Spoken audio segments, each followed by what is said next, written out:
Hello, Giants fans, and welcome to a new edition of your Valentine's Views podcast. If you're watching us on YouTube, please like, share, and subscribe. And if you're listening across the Big Blue View Radio Network, please subscribe wherever you listen to podcasts.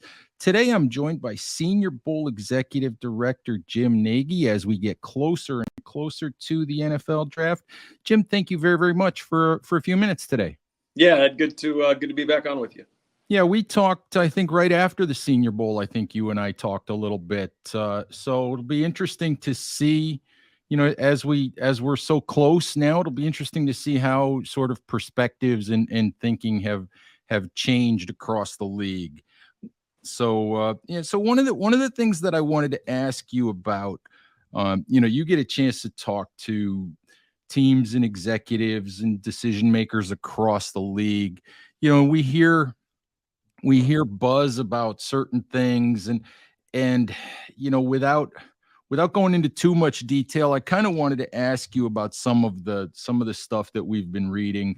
ESPN posted a one of their newest buzz pieces recently, and a couple things jumped out at me. One was Giants sit at 25, and they basically said anything goes. And I kind of agree with that. I think they could do almost anything at that spot other than draft a quarterback. They could trade up, they could trade down, and there's 4 or 5 different positions they could pick from.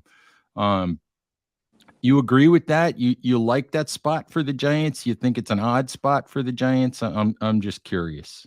Yeah, I mean, I've got a lot of experience kind of sitting in those 20s. The teams I worked for, I was really fortunate to work with some good teams. So in New England and Seattle, we were always drafting, it seemed like 25 and later. You can get good football players there. I think it's ideal world is where best player available and your team need kind of marry up. It doesn't always work out that way. I think you got to be careful kind of reaching for a need there because you're probably not going to get an immediate impact player in the 20s. Those guys are usually gone pretty quickly. So to me, you just take the best player regardless of need and just plug in a good football player. So yeah, that makes sense. I think most anything would be on the table outside of a QB. And there's going to be good players there. There's going to be year one starters, guys who can come in and make an impact, but just maybe not any difference makers. So I think that's the route they'll go. I think Joe Shane and his group, they've got a good group up there on the scouting side, and they'll be all over this thing.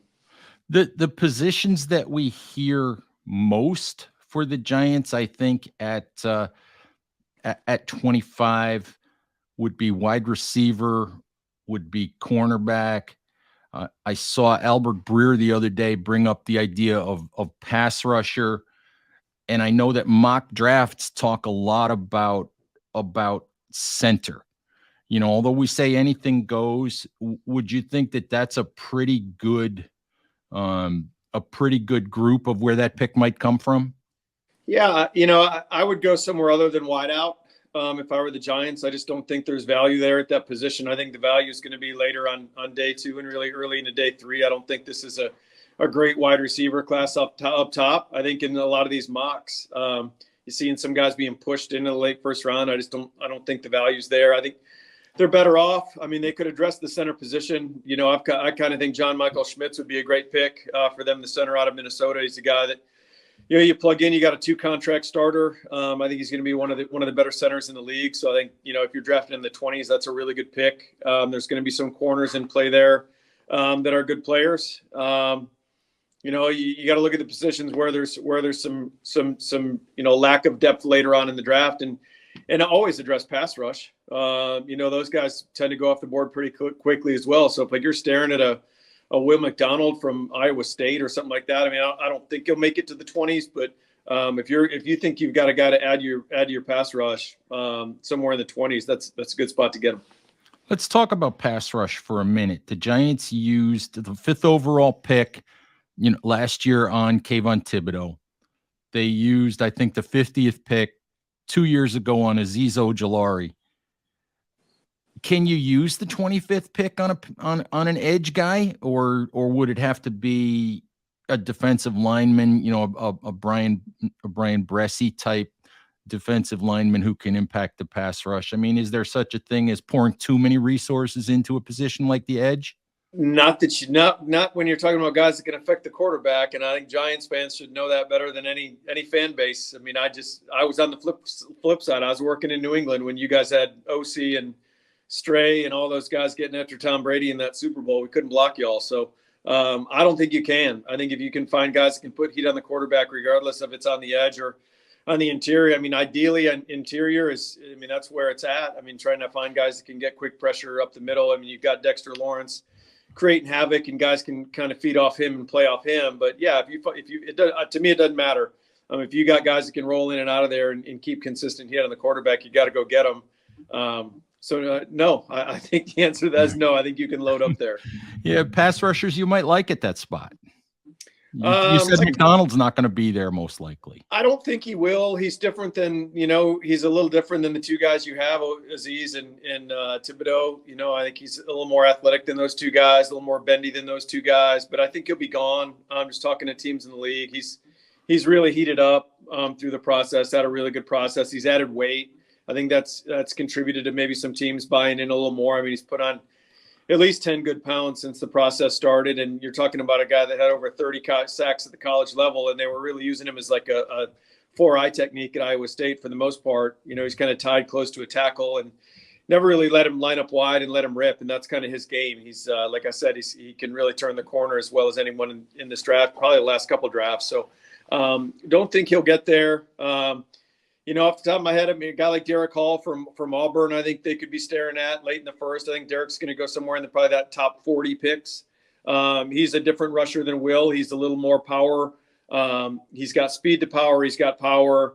And he's a guy, once he clears the corner, he can really chase it down. He's got really good closing ability to the quarterback. So, he's a guy there. But there's a number of them. I think that sweet spot for the pass rushers are going to be like in that 25 to 50 to 75 range. I think you're going to see a bunch of guys go off, kind of like they did last year.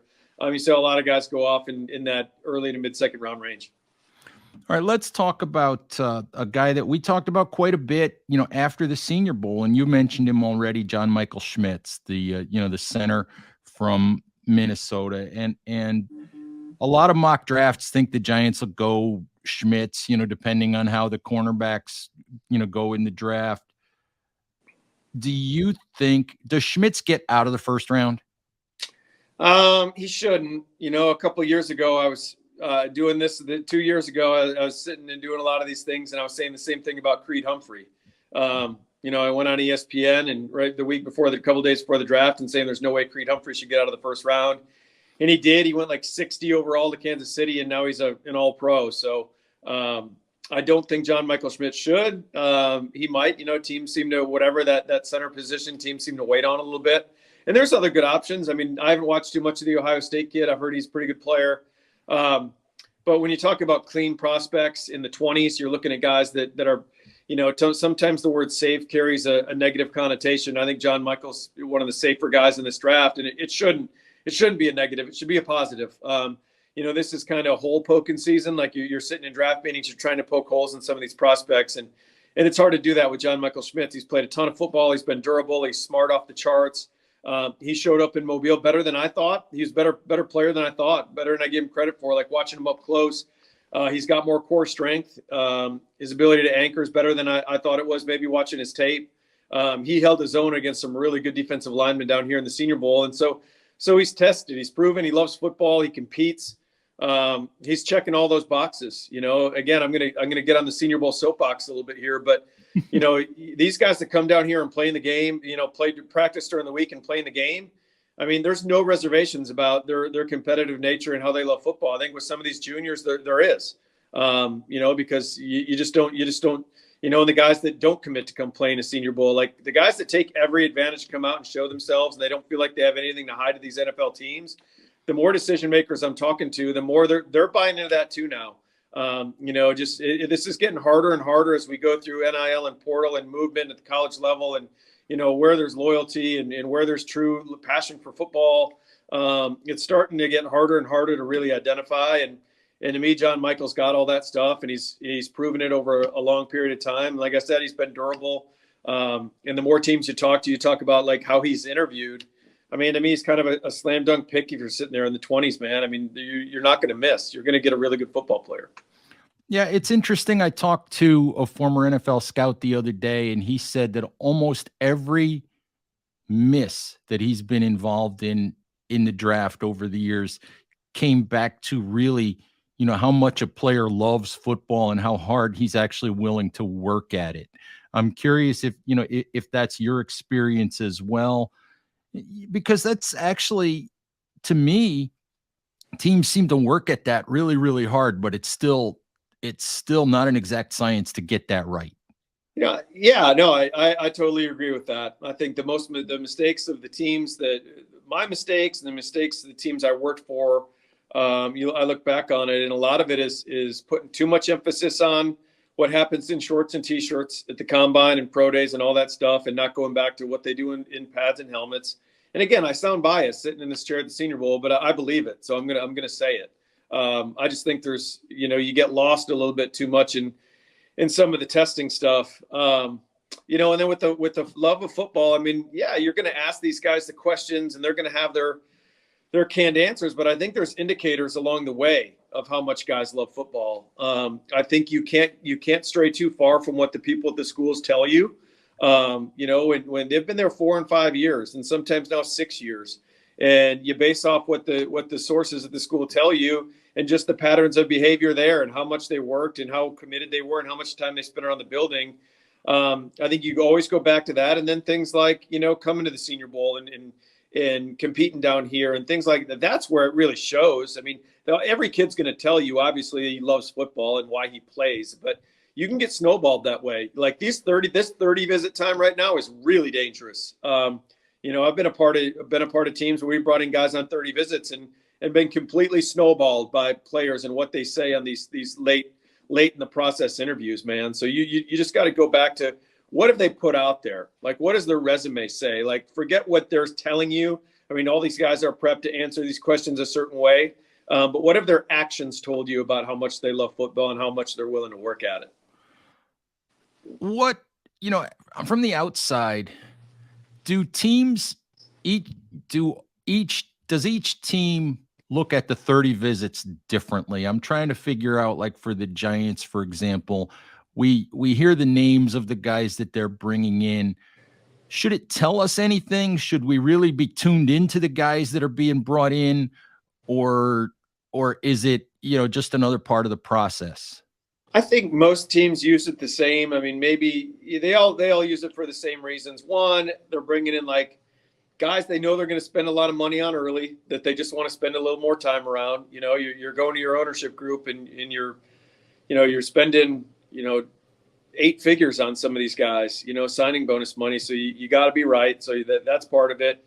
2 are the non-combine invites, right? And they need medicals on those guys. So right now it's funny, you see a lot of stuff on social media that like, this guy's a hot guy because he's taking all these visits. It's like, no, he's not really a hot guy. They need a medical on him. He didn't get a combine invite. Like, it doesn't necessarily mean like there's a lot of love for the player. There might be some love late in the draft or in priority free agency. So you don't get in a situation where you draft a player that you don't have a medical thing on. I mean, really, 1 year in Seattle, we drafted a guy. We drafted a player late in day 3, and we got him up for the rookie minicamp, and he got flagged with a heart condition. He could never play football again. And, we didn't bring him in on a 30 visit because, what happens is, like Joe Shane might do this. I don't know if he does or not, but like Joe's got a network of GMs that he came up through the business with, that he's good friends with. So they'll divvy it up. Like the Giants will take 3 non-combine guys. Another GM will bring in 3 non-combine guys. Another GM will bring in 4. And then they kind of pool the resources and they share the medical information. So in that particular case, I'm talking about one of the other teams that we were kind of in that network with brought this player in, and they didn't catch the heart thing. So they're doing some of that stuff. So there's a lot of different reasons on why guys are being brought in. I wouldn't look too much into it. And I know it's kind of fun to do this time of year, trying to connect the dots, but at the end of the day, like, there's maybe, 2 or 3 or 4 guys that maybe out of the 30 that the team will end up with. So, yeah, but it is kind of a fun exercise. I get why people do it. Sure. It's everybody, everybody wants all the answers to the test before the test even starts. That's So, right. so I'm curious, we were talking about center a while back, and I'm just curious one more question about that position. I don't know how much you've studied Joe Tippmann, but there are people who think Tippmann goes before Schmitz and all of that. And I'm curious if you understand that. I have not watched him. Nope, I haven't spent it. We've circled the wagons and watched a bunch of the underclassmen and skill players. Have not watched many of these underclassmen offensive linemen. Okay. I know I need to ask you about one of the other guys that I know that you know a little bit about, and that's the Oluwatimi kid from Michigan. I saw you on social media recently saying you didn't understand how he wasn't getting some love, earlier in the draft. What can you tell me about that kid and what kind of player you think he's going to be? Yeah, another guy we were probably too low on. We had like an early day 3 grade on him, and now talking to teams like in the immediate aftermath of the Senior Bowl, like he's going somewhere on day 2 from what it sounds like. There's way too many teams telling me they would take him on day 2 because he's a guy, again, a safe guy that they know they can plug right in and start at a high level. Where I say he showed up down here better than I would have thought. He was like, whereas John Michael Schmitz was a little stronger than maybe I thought. Oluwatimi was more athletic. His ability to recover and stay in blocks was better than I thought. He's got really strong hands, and that gives him the ability to stay in a block when he's beat. Again, really high-end smarts. We're talking about a guy that went to the Air Force Academy, then to the University of Virginia, then to the University of Michigan. So, he's got a really good pedigree, really smart player, tough. I mean, won all the awards after the season, the Outland and all those, the Remington, all those awards. And sometimes those don't mean a lot. But in his case, man, I mean, you talk to the staff at Michigan. They love this guy. He was kind of the glue to the offense in his first year with the Wolverines. And the more these NFL teams talk to the guys at Sharon Moore, the offensive line coach at Michigan, and people like that, man, you really get bought in. And what makes him a little different at center is he's really strong. There's a lot of teams playing with undersized centers in the league that, give a little ground in pass protection and get bounced around a little bit. This guy is a really big, sturdy, stable guy. So, again, a guy that doesn't have a lot of holes and is going to be a day 1 starter for whoever takes him. All right, let's talk about a different position. Let's talk about cornerback, and I just want to start with I want to ask you if you've studied Emmanuel Forbes. I have. Yeah, we spent some time on Emmanuel the other day. I'm just curious, what you think of Forbes. I'm increasingly seeing him connected to the Giants. It took me a long time to come around on Forbes because he's 166 pounds. But when I look at the kid, that's the only thing I can knock is that he's 166 pounds. So I'm curious if you see a guy that's a first-round pick. Ed, I don't. I don't. I think that, when you get around to this time of year to watching players, you got the answers to the test a little bit, right? So, like, immediately when we sat down to watch him, I told our young scouting assistants, this is an opportunity to really zero in on that 166 number. And I just felt like it showed up way too much on college tape to feel good about it, transition into the pros. Bigger, stronger guys. And yes, can he add weight and add some bulk and strength? Absolutely. So I'm not killing the player. The ball production is great. I just thought, and he's tough. Like, it's not a toughness thing in run support. I just think when he's in contact phases of the game, you see the lightness. You see this guy getting bounced around a little bit. So that would hold me back. It really would. But you like the ball production, you like the length. Again, you like the temperament. But some of the interceptions I thought were some really bad throws that he was just in position to make. I didn't see him breaking on the ball and making a lot of plays. I felt like he had some Johnny on the spot stuff with the interception production. But I think he's a nice player, but I don't think he's first round draft pick. I know. Tell me about some of the guys that were at the Senior Bowl, some of the corners who you really like, maybe guys that are underappreciated, heading into the draft or even, guys you think could go surprisingly early. Yeah, I think you probably start there with Julius Brent from Kansas State. You know, he was a guy that probably started this process when we made our calls around the league back in November. Julius was probably a fourth round guy for most teams, you know, kind of fringe top 100-ish. And now, God, I'll be really curious to see where he ends up. Like, to me, he could be one of those surprise first round picks. And I say that, I mean, he's got rare stuff to work with. We're talking about a guy that's 6'3". He's got the longest wingspan of any corner on record since we started doing wingspans. You know, he broad jumped 11.6. He vertical jumped 42 inches. His three cone was like 6'7" or 6'8". So for a long levered guy, he's got ridiculous change of direction skills. He ran 4.53, 4.51 at the combine, which is plenty fast enough where the guy with that kind of range, I mean, it's hard to throw around those guys. I mean, I was around Richard Sherman for a lot of years in Seattle, and I saw it firsthand. And Julius is a better mover. He's better getting in and out of breaks than even Richard was. Now, Richard was, you know, had rare instincts and ball skills, but no, I think Julius has been a really fast riser. Like I said, I'll be interested to see how he goes. I think Darius Rush is also in that conversation from South Carolina. I actually think he's a better prospect than Cam Smith, the other corner at South Carolina, who the draft community was on as a first-round pick, you know, early on. I think there was an assumption. Sometimes there's an assumption when these juniors come out, they're automatically like the top guys in the draft. And then you dig in the tape, and I'm like, man, where is this stuff coming from? I don't get it. Darius is a converted wide receiver, so he's still relatively young at the position.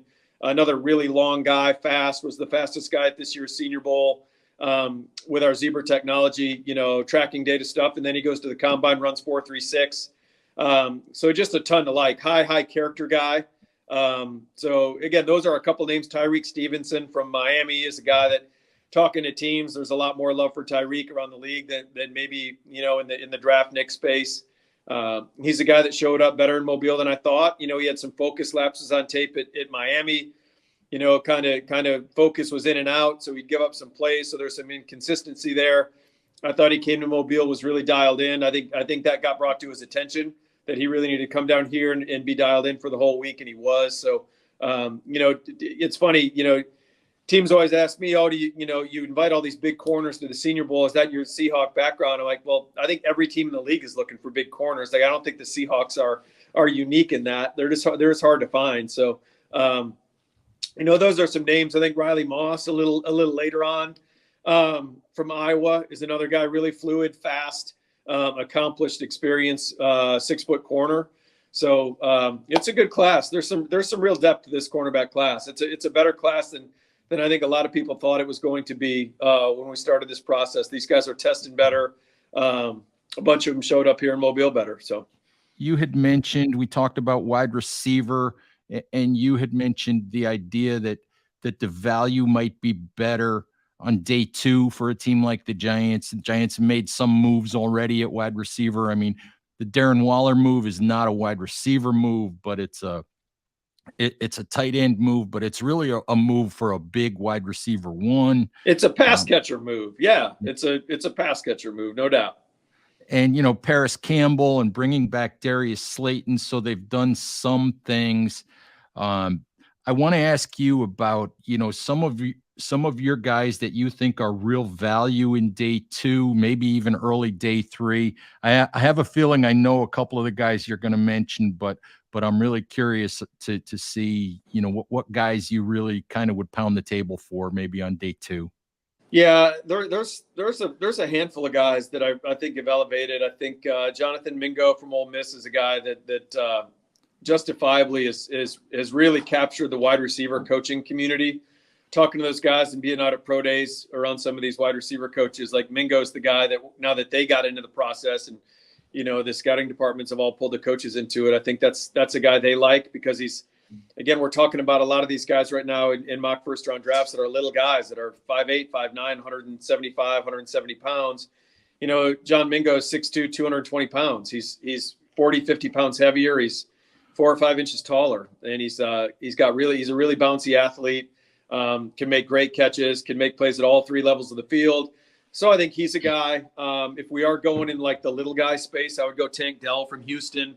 I just think he's more dynamic than a lot of these guys being talked about, you know, more in the media space. I think Tank is the best separator in this year's draft. I think that's pretty easy to see when you put on the tape. He's truly dynamic. He's got legit punt return value. I think Jaden Reed from Michigan State is a guy that maybe the media is sleeping on compared to where the league's at with him. He's very similar to Zay Flowers, who's kind of become like the media darling in this year's draft cycle. Quick and fast, has burst, playmaking ability. Another guy that can return, legit punt returner. They didn't throw the ball well at Michigan State this year, right? So he was affected by it, but he's a guy that was a really hard cover in Mobile. I think that's, we've had a day 2 grade on Jaden for the past 2 years. And I think, the league coming down here and seeing him against some of these good corners had a really, really good week. So I think that's a guy they're kind of zeroed in on. And you go all the way through it, like Xavier Hutchinson from Iowa State's a really nice possession receiver. And we could kind of worry, Rashee Rice from SMU. So there's a good group. There's a good group. Like I said, I think the value is going to be in that, anywhere from like that early to mid second to like really the middle of the fourth. You're going to see a lot of good players go off. I'm curious, the Giants are in a weird spot with Saquon because, he's on the franchise tag. They seem to disagree on value for Saquon. So there's a question right now about, Saquon's long-term future with the Giants. I'm just curious, so let's talk running back a little bit, and guys you think. It's kind of a twofold question. If the Giants were to draft a running back, would you read anything into how early they do that?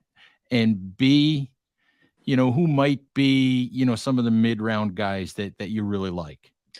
Well, it doesn't look like an immediate need with Saquon on the roster, but I think the point you're bringing up, beyond this year, so it could be more of a need than it maybe looks like it is. We don't know what Joe Schoen and Brian Daboll are thinking about, the future with Saquon. I'm sure they'd like to keep him on the team.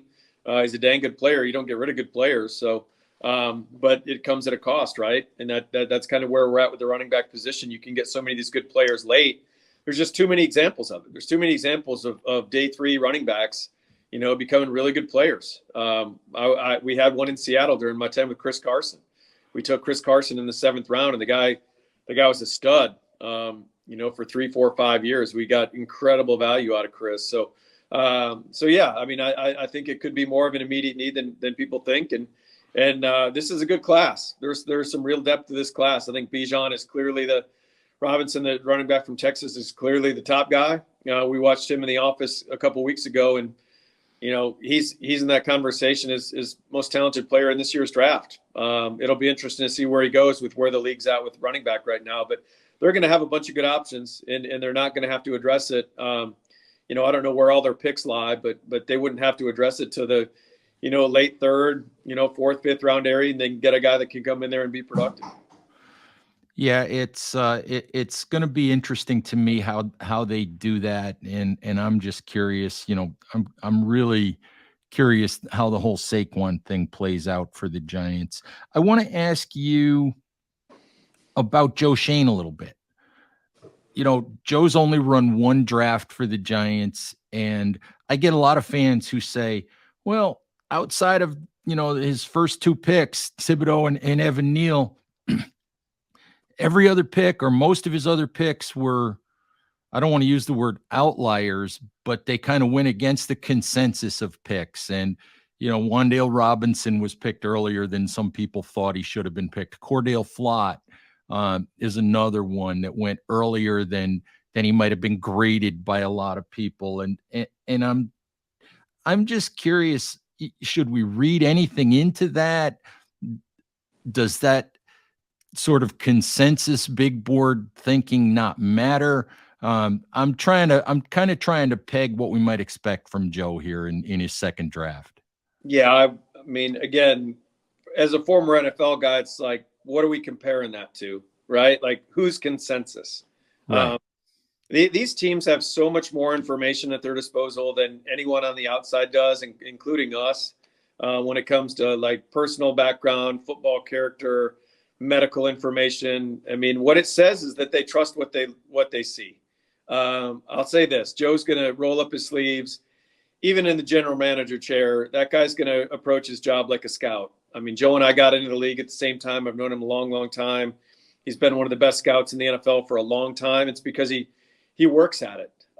He grinds at his job. He takes pride in finding good players throughout the draft. And you get conviction on players by putting in the work. And so if you have conviction on a Cordell Flott, like he has that because he put in the work on the guy himself. So in his staff, I mean, Joe's going to surround himself with guys that want to work at it because, I mean, I think most guys, when they get in that GM chair, they want to surround themselves with people that can make them successful and are kind of built the same way they are. And Joe's a worker, man. That's who he is. So he's not going to. So what I'm getting at is that scouting staff is going to work at it, and they're going to come to a place where they find guys that fit who the Giants want to be and who Brian Daboll wants to be.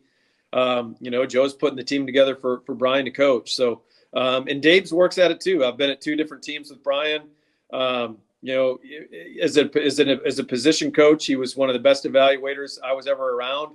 When we were in New England together, he coached wideouts and I cross-check wideouts. So we had a lot of interaction through drafts. Same thing in Kansas City when he was our offensive coordinator. And I was the over-the-top national scout. We talked players, and Brian's a good evaluator. He enjoys that part of the process. So. They're going to take guys that they feel like are New York Giants, and you can't take who they pick and stack it against like who the media big boards have and think that's a successful or unsuccessful draft. I think you need to let these classes play out, and year one's way too quick to be making any snap judgments on what the Giants did last year.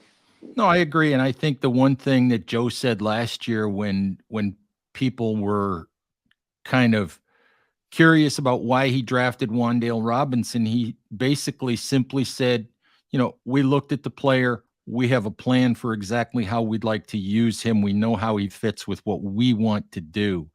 And, I think fans just read the scouting reports and the big boards. So I think it's, there's a big disconnect there in terms of what fans expect and what teams may actually do. Right. Absolutely. All right. I'm just curious. I think, let me ask you this. You on social media, you mentioned Max Duggan of TCU, and you mentioned the Giants, meeting with the TCU head coach and looking at Duggan. If you look at day 3 quarterbacks for the Giants, does he make sense? Do you have anybody else that makes sense, for the Giants? You could really use a developmental guy. I mean, they've got Daniel Jones, obviously. They've got Tyrod Taylor for another year, but they could use a young guy to develop as their number 2. So does Duggan really make sense to you? And is there anybody else? Yeah, he does. Daniel's obviously the guy for the long term, and he should be. I thought it was really impressive how he played last year.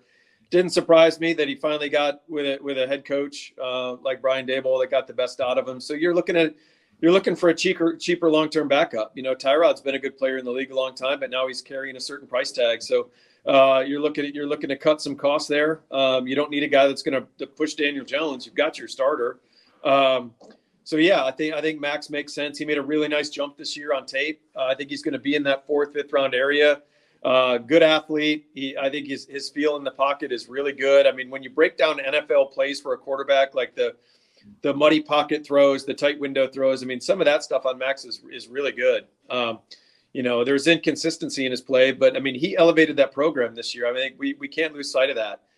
He got TCU to the college football playoff, national championship game. That's incredible. I mean, back when I started scouting 20 some odd years ago, we used to put a lot of value on quarterbacks that really raised their program and made people better around them. You don't hear people talking about that much anymore. But I think you should. I think that's a really telling sign of a quarterback. And you go back to last year. I mean, he lost his job. He was a 3-year starter. He loses his job in fall camp. The starter gets hurt week 1. He gets thrown back in there, and then they go on this incredible run. So I think that speaks to, Max's just his mental toughness and his ability to be resilient and the teammates' belief in him. They could have all hung their heads after that first game. If Max wasn't a guy that the team didn't believe in, they would have never rebounded and went on that magical season they had. So yeah, I think he's in there. I think Jake Haener from Fresno State is a really cool backup option right now. Early on, I think he's got a chance to be a starter. He was the MVP of this Senior Bowl game this year. Real gamer. So Clayton Tune from Houston's a guy with a bunch of tools that would be a cool guy to develop. I mean, he's one of the best athletes to come out at the position in a long time.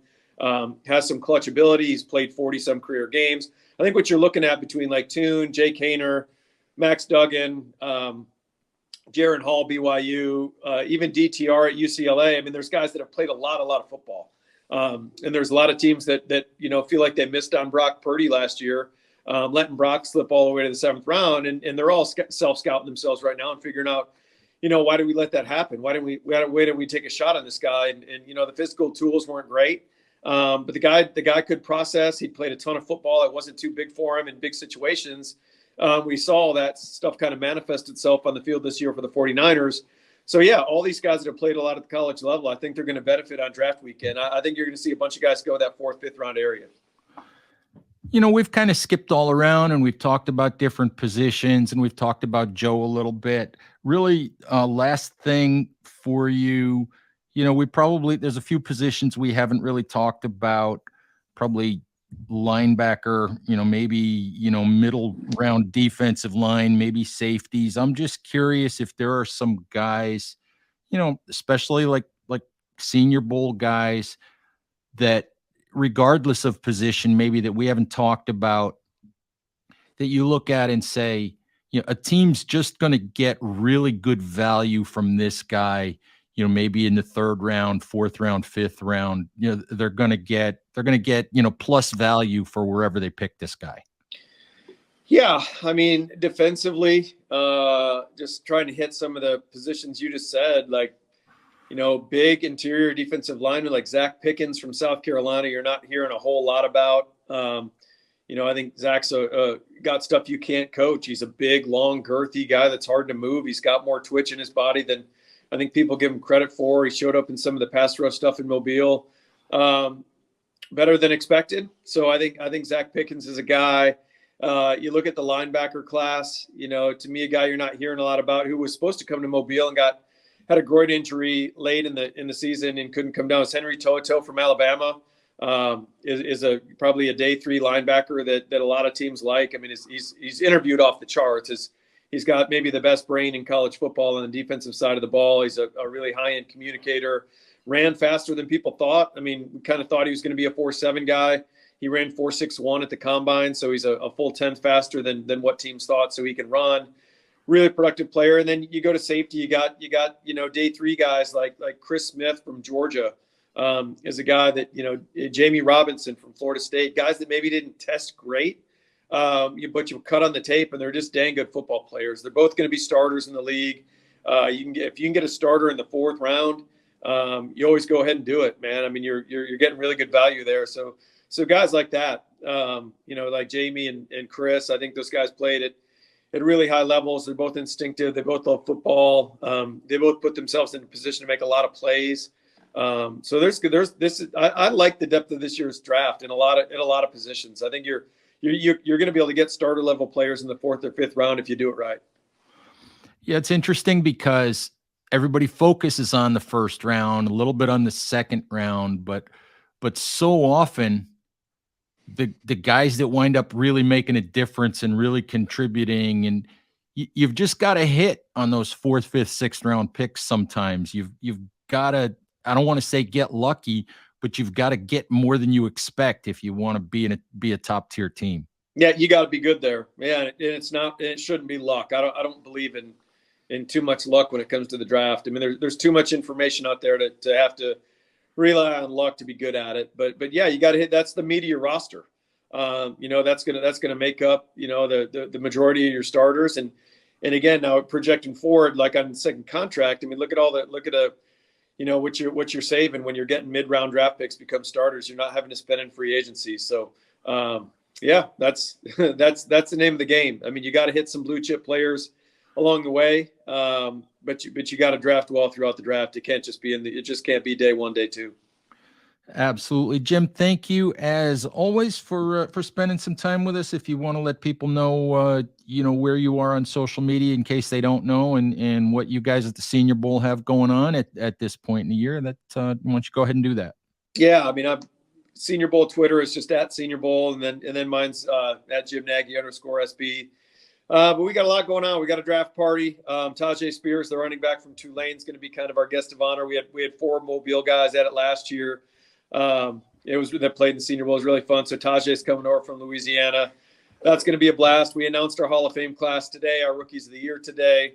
No Giants in that group. A couple Eagles, a couple NFC East guys, but we're working on our Hall of Fame induction ceremony in June, and in the charity golf tournament that we do with that in June. That's a pretty heavy lift for us, and we're more than anything, we're working on 2024. We've been working on next year's class for a couple months now, so we're deep into that as well, the evaluation part on 2024. Great. All right. Hey, thank you very, very much for the time. Giants fans, thank you as always for listening. Please stay safe out there, take care of each other, and we'll talk to you soon. Bye-bye.